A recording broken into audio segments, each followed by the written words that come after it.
Hey guys, this is Marnise Nicole here coming to you with a paint with me video. I actually forgot to film an intro. So here is me just starting off with my first level of acrylic paint. I'm using hot neo pink. And if you don't know, my name is Marnise Nicole. I'm an acrylic painter. And this night in particular was the first day I had sat down to paint all of 2021, and at the point I think it was like February 1st or something like that, I had spent a whole month into the year without picking up my paintbrush, and I just was having a bad day. I was a little weary, a little run down, and I just wanted to paint my feelings. And so we're gonna quickly jump into the first few clips of this video, but I just wanted to say hey, thank you so much for watching. I hope you enjoy kind of going through my paint processing. Honestly, the painting went through ugly stage, and then it finally ended on somewhere where I'm actually happy with it. Actually, I'll insert right here the final picture just so you have a sneak peek.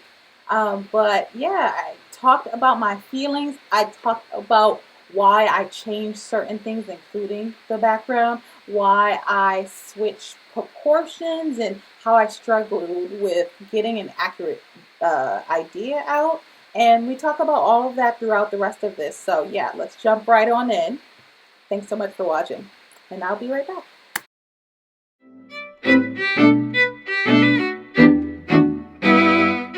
So today I am painting my feelings. So this is a paint with me. So enjoy. I really feel like painting distraughtness as a feeling, and I have an idea of like a positioning in my head, and I have nothing that I want to do right now. Definitely have homework, definitely have so many things I can do, but it's 11 o'clock and I just feel like painting, so we are gonna paint. So right now this is drying. I actually put some gesso down and then used some of this Artist Loft Neo Pink. I've been wanting a neo pink color for so long. It's really nice. It's a student grade paint, and I feel like after all these years of buying paint supplies with no rhyme or reason, I've become judgmental of student grade paint, and I shouldn't, because it's so nice. It's so effective. This is really nice. It's only one layer, but because of how I plan on doing this piece more abstract and more like fluid, I didn't really care to do like another second layer, but it's nice. It's like really bright, and the closest thing I have to this is Process Magenta, which is this FW acrylic ink right here. It doesn't look like it would be bright like this, but it really is. So it's this color right here. But paint wise, I don't think I have anything that pink, at least while I'm staring at my wall of swatches that I haven't yet finished swatching. This is almost dry, so I think that's good enough. Let's zoom in.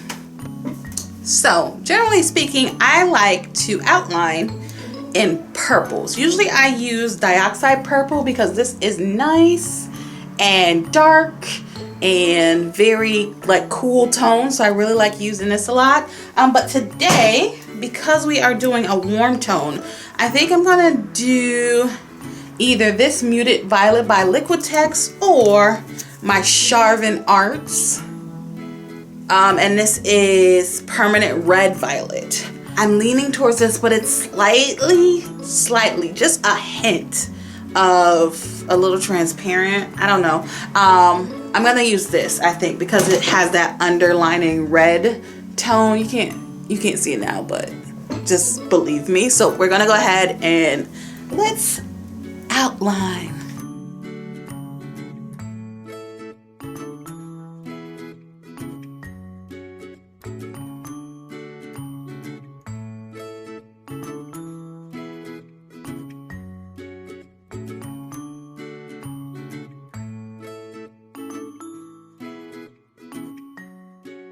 So we are taking a quick break. This is what I have so far.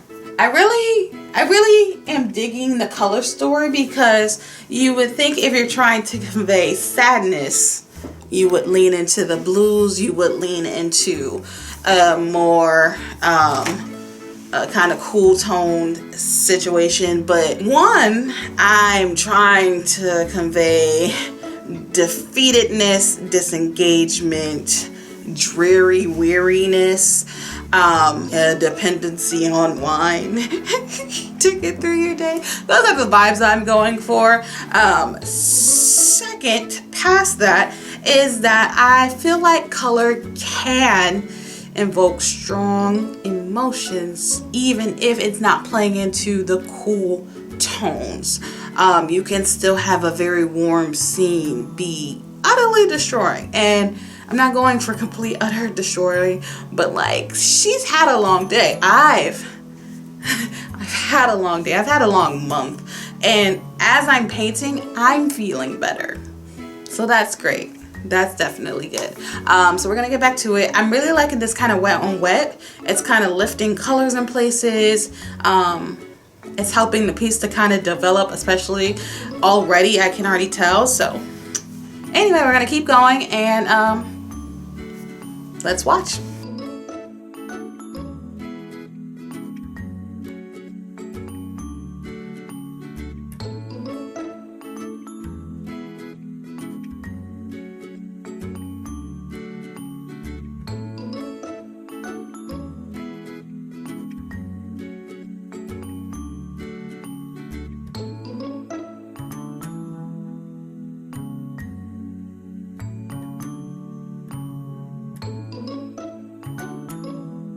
Now, I am continually reaching for colors. I have my drawer set filled of acrylic paints right next to me, and I'm reaching for colors as I think of them, which is making this a very fluid and fun process, where normally I'm overthinking a lot. At least the last couple of months. It's been a while since I've just had an idea and just started painting, which is weirdly satisfying. Like, I'm enjoying the process. But I just grabbed my Mars Violet, and this is from Old Holland, which I am now obsessed with this brand, although it still hasn't beat my Carving Arts, but it's pretty close.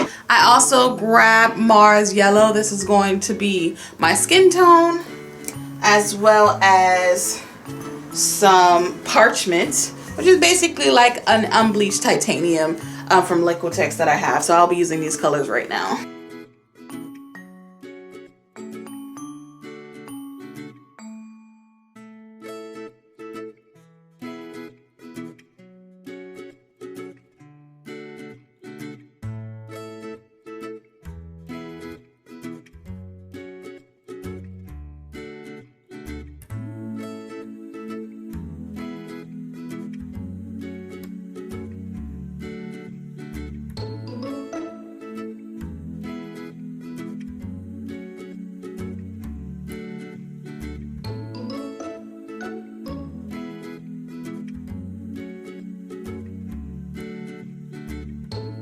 Okay, so this is where we're at so far, and there are some problems. First of all, there's some proportions. Half of her face is facing this way, but this side of her face is kind of facing as if it's coming towards you. And I don't know if I like that or not, because you know, that could be bad proportions, or that could be the whole situation. Like, it really could.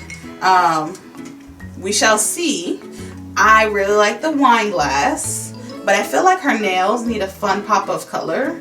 As far as hands go, these are not the best hands. I am not the best at drawing hands, but for me, that is really good. That is a good hand, you know? And I think for the nails, they need to really be a different color. I'm really thinking about something in the teal family, something like this Permanent Green Deep. that would immediately give a nice pop of color right here in this area and bring that forward. But the hair, the face proportions, they're still bothering me.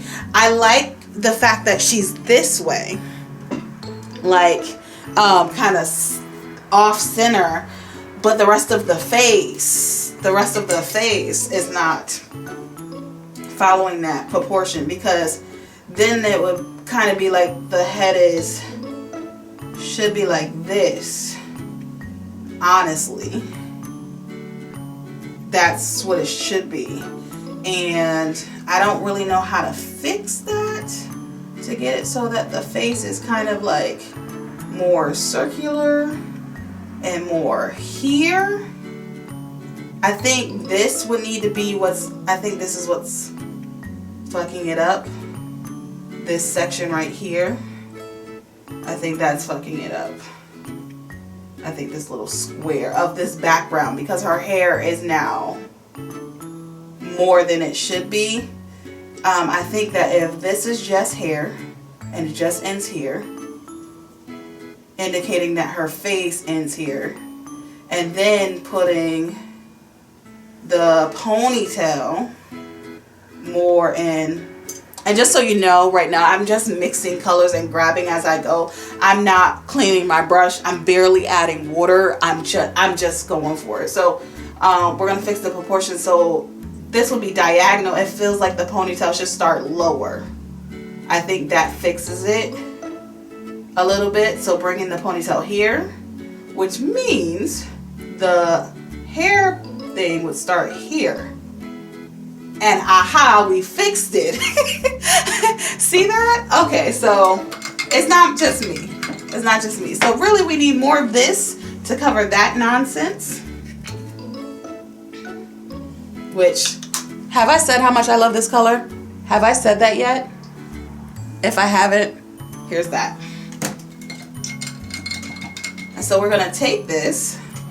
A good thing about painting into wet on wet is that nothing's dry yet. So really all I have to do is add a bunch of water to this one section and kind of remove this, because it's not dry yet. It's not really dry. And just make sure to wipe it away. See? By doing this, we really are removing a lot of that black, getting it off the canvas and fixing those proportions. Yes, yes. Now it makes it a little muddy because obviously I was using black, and I'm gonna just zoom you into her really quickly.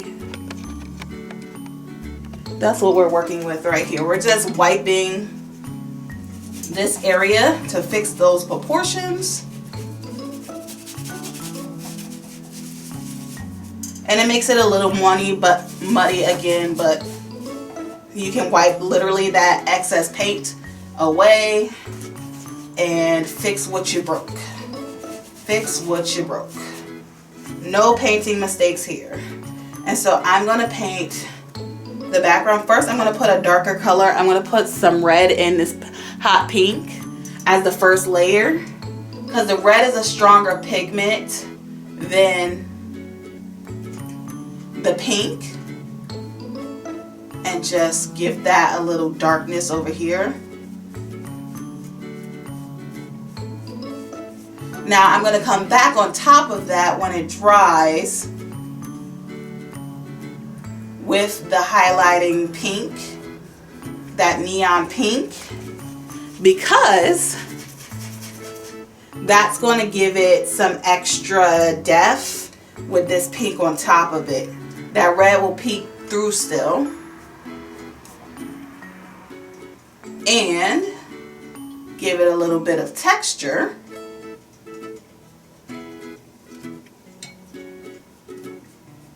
And I'm going to add more pink, of course, when it dries, just a little bit. But see how much texture that already added?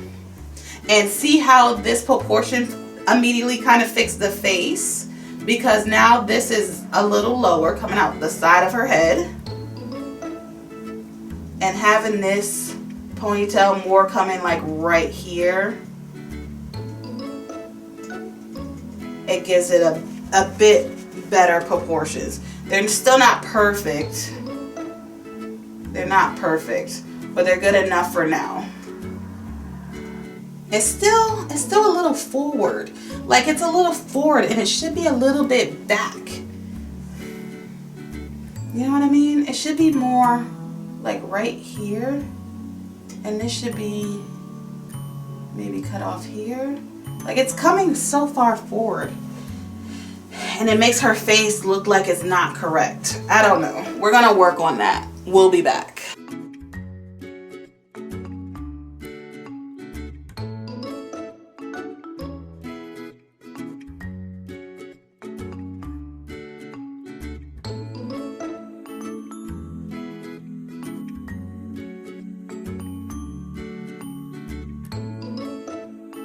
Hey guys, so I decided to paint my feelings in the middle of the night, and here's where we're at. Does this feel like feelings? Feelings to you? Anyway, I painted hands and they look really good for me. Like I used my own hands as a reference, and now I'm finally going to add in her nails because obviously, and I think I'm going to do them this nice turquoisey color because pop of color, and so let's do it. The real question is, should I give her claws or like dainty, reasonable working nails? What are we doing? And 1 and 2 and 3, 4, 5. Guys, so we're back. Another day, another painting shirt about to get progressively more dirty. And so we have this painting. I wasn't planning on painting tonight. It's actually been a week since I did this first layer, but I just got off of work a little while ago and I had an idea for another canvas. So that's going to be another video. But while the gesso is drying on this side, I decided I really wanted to address this painting's background. So we're going to do that really quickly. And so this is the painting, still doesn't have a name yet. But I've been looking at this painting for over a week, trying to figure out what exactly I don't like about it. And there's a few things. Firstly, her hair's in the two pigtail, ponytail things, which is cool, but this ponytail is further front, like it's further this way in perspective, and it really needs to come backwards a little bit. It needs to be like linear with this ponytail over here on this side, this girl right here. And so there's some kind of editing that I need to do on the perspective to get it as happy as I want it to. And I'm going to fix that. And mostly I'm going to fix that when I do the background, because the background right now, very warm. And initially I really liked that about the painting. My whole point was that I really wanted this hot pink background and this hot pink color and flood of brightness. And to have that kind to play in contrast with the very sad, emotional, kind of just weary scene. However, because the background is so fiery and it's very pink undertones, hot pink is shining through and playing against the red, making that even brighter. Because of that, it is actually really working against the figure in the background. She is almost one with the background. Like, she's very much like combined with the background. Like their colors are, she is red in tone, the background is red in tone. And originally I liked that, but the more I think about it, is that I want the point of focus to be on the girl and her positioning and her sadness. And while I still want the reds and the hot pinks to peek throughout the piece, I really think that making the background more softer to take away from its focus and bring it more into the background. I think that would be very beneficial at this point. So, of course, I headed to the good old color wheel and looked at some choices. And after going through all of my drawers and looking at my color sheets, if you don't know, I do an every single shade series where I've been trying to get through all of my drawers so I understand the paints that I have and the colors I have available, and can then later fill out my collection, but also just understand my art supplies and how best they could work with me. So you can check that out here if you haven't seen it. I have 4 episodes or 5, 4 or 5 episodes so far, so that's cool. But yeah, went to the good old color wheel to go into some color theory. And here's an interesting thing, because of course these colors are not spot on. While we do have a red in tone for the background, it's actually a combination of colors.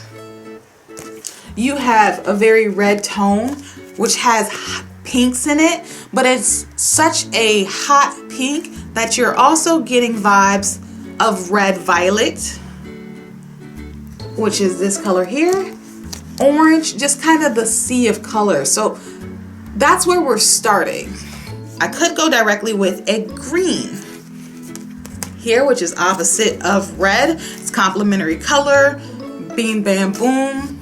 We could do that. I have that option with this pale green.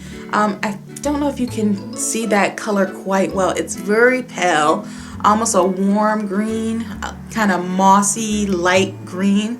And this is going to be a part of an art haul coming up soon. You may have seen it on my TikTok, but I have a petty little art haul artist story time for you guys coming as soon as more packages arrive in the mail. So look out for that. But I could go with this. It's in the green family, and it's closer to this, a little in between these two yellow, green, green light colors. So I really like that option. But also I could just work with split complementary colors, and I could go with either yellow or blue. And for those two options, I have this very warm yellow. It's my least favorite option. It's Naples yellow light. This right here. But using this, I don't think it would be the best as a background color overall. I'm still going to swatch it just to see, but this seems like it would be better as maybe highlights or detail work, something slight. I don't see it or imagine how this piece is finished with this as the background. But once you do swatches and stuff on the canvas next to your piece, that is always the best way to really determine what kind of background you should go with, especially if you work figure, subject, then background like I often do. Having these side by side with the finished figure will definitely give you like the most perspective on how that color works. Sometimes your eyes just has to see it, so that's what I do. But I think what I'm going to do is go with my favorite color, which I often use, and it is this light blue violet. I normally get this in a soft body, but when I went recently and repurchased this, they just didn't have the soft body, which was disappointing, but we'll make do.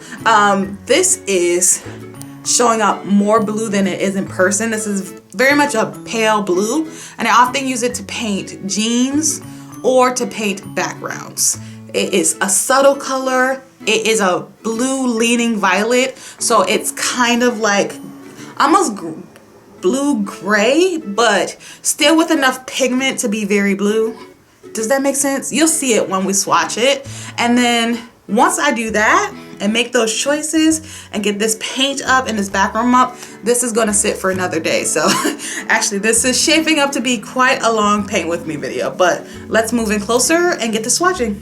So I went ahead and added those colors to my canvas, did some swatches, and immediately, as soon as I was putting the paint out on the palette paper, I gravitated towards this blue. This is what my palette looks like so far.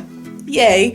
But yeah, I gravitated to this blue because it looks so nice against all of the other colors that I had already used for this painting. It fit right in, and it's because I think there is that blue tone and violet tone within this blue color. So it matches with the purples and the reds that I've already been using. It makes that all very complimentary, and so that's what I'm gonna go ahead with. So watch as I fill in this background, and then we'll be back for, I guess, day 3.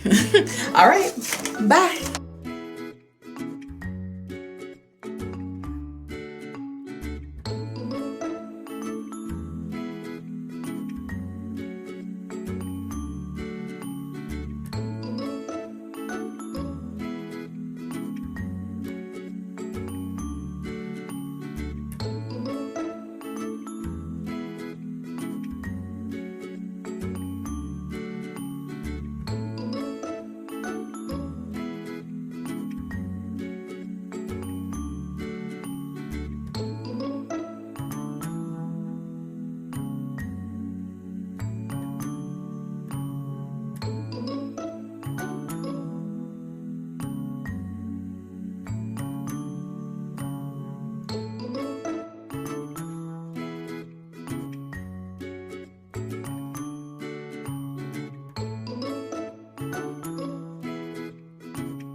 Hey guys, so we are finished.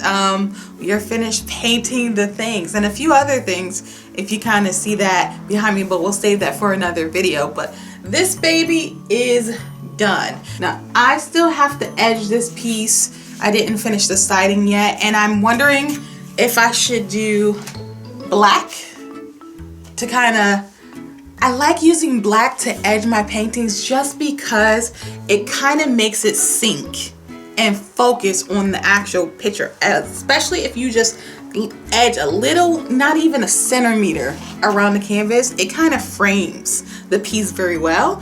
But then if you do the background color as the sidings and the edging, then you kind of get this kind of continuous painting theme. It's like the painting wraps. Well, it does wrap around the canvas. And I'm still debating what I would do, or I could do something fun and make the edges this high turquoise color and do that around the edges. That would make it fun and make it stand out against the wall. So we have those 3 options, and I haven't figured that out yet, but let's talk about the painting. This actually developed multiple times and changed directions because I actually just painted over 4 different paint sessions. That made it so every time I sat down to the canvas, I was in a new mood. I was in a new kind of art inspiration mode. And a lot of the times that I sat down to rework on this, the original inspiration was just not there. So originally I wanted to do a hot pink background because I was really wanting to play with a neon hot pink color, and I'm not really sure why that was. I really was feeling hot pink. And I had been thinking about it for so long, so I went out and I bought hot pink. Specifically, I bought this Artist Loft Neon Hot Pink, and I don't regret it at all. I typically buy professional grade paint because I find them more pigmented, and when I come to sit down and play around with art and do the art things, I really just want as much ease in the painting process as possible because I don't have a lot of time. As I mentioned, or did I mention, I'm going to school full time, I'm going to work full time, I take French classes, like I'm everywhere. So I don't want to have to layer with less pigmented paints because they're student grade or they're craft grade, which is strictly laziness on my part, and I do admit that, but it's just kind of a preference of mine. I don't like to mix colors, which is why I buy so many individual colors that may be a shade off from a color I already have, or 2 or 3 colors that I may have in that same family, but I don't want to waste time mixing colors. And so with this painting, this was the only color I had been thinking about for weeks. This started the painting process for me, this color. And yet, it's barely featured now in the final piece. The final piece is still very somber, but there are hints of vibration, passion. There is a level of frustration here that I was trying to accomplish. It went from being dreary and energized by almost anger, with the background being in vibrant pink, hot pink. It almost made the energy of the painting very, very, very red, or pink in this case. Now, with the blue background kind of taming back the passion, taming back the fieriness of the hot pink, now we've played with tonality. We have the paleness, and that is a very, very blue. So it's a cool tone blue. It's not warm at all, but it complements so well the hot pink, which is very red tone.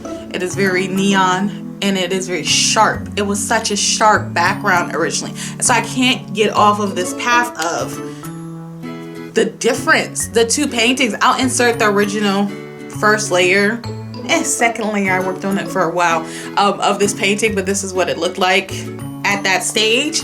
And now, to see it now, I didn't dislike it when it had the pink undertone and background, but it wasn't right. It was right originally when I worked on it, but just as you continue through the creative process. And like I said, I came to the painting at different stages of my day. One day I was just, oh, we're gonna paint with hot pink. And then the next I was just kind of like, tiredness. And also the third session, I was a little contemplative, like, okay, we're conveying this feeling, but is it working? Right? Like in the back of my head, I'm very deep when it comes to my paintings, and there's something about these little small details that no one really notices, but you know when you're looking at a piece. And it'll be things like, I tried to paint the hair going outward and down. So every paint stroke with the hair going downward, trying to brush it so that it's flowing like natural hair. Not my hair. My hair is very curly, so it's flowing out. It's not going down, it's definitely going out. But trying to get that, but also trying to build some texture. And so when I did her layering of her face and her hands, which, have we seen these hands? Have we seen these hands? You see the hand? You see the hands? Those are the best hands I've ever painted. And honestly, a lot of times there are things that I don't paint because I'm bad at it. So, for example, in my favorite painting I've ever done, favorite painting, the main girl, look at her. See her? She is facing away, so you can't see her face, and her arms are tucked and her legs are off screen. That was done on purpose because I hate painting faces and I hate painting ligaments. Okay?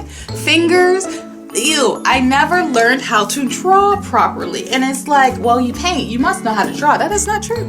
That is not true. You don't actually need to know how to draw well to paint, because your eyes are still your eyes and they see. So you can make a real good likeness without ever having drawn a thing in your life. Your eyes will recognize shapes, they will recognize shadows, and if you have the attention to do it, you could actually fairly easily draw something recognizable.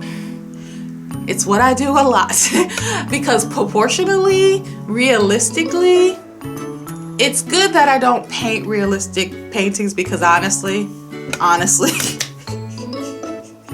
not so good at it. I know this, but anyway, those hands I'm very proud of, just to say the least. And throughout the video, you'll probably have seen me reworking the head and the proportions, because originally her face was very this way, with her ponytails being very forward. But if your face is to the side, your hair wouldn't be like this all over here. It would also be to the side. So things like that on initial sketches I struggle with. The background is very abstract, because even though I did the blue background and I left some hot pink poking through, I also went over top and added just some random texture. So if you can see just that little texture, so I like that. And I also like the details around the nails, making shadows. I love having long clawy like nails or almond shaped nails, and so I wanted to address that in the painting. And then I really like the mood. I'm always going for a certain mood in my paintings, and this one, I can't describe it all the way, but I really love it. And so this is my painting process. But anyway, thank you so much for watching. Stay tuned for the next couple of videos. My name is Marnise Nicole, and I am out. Bye.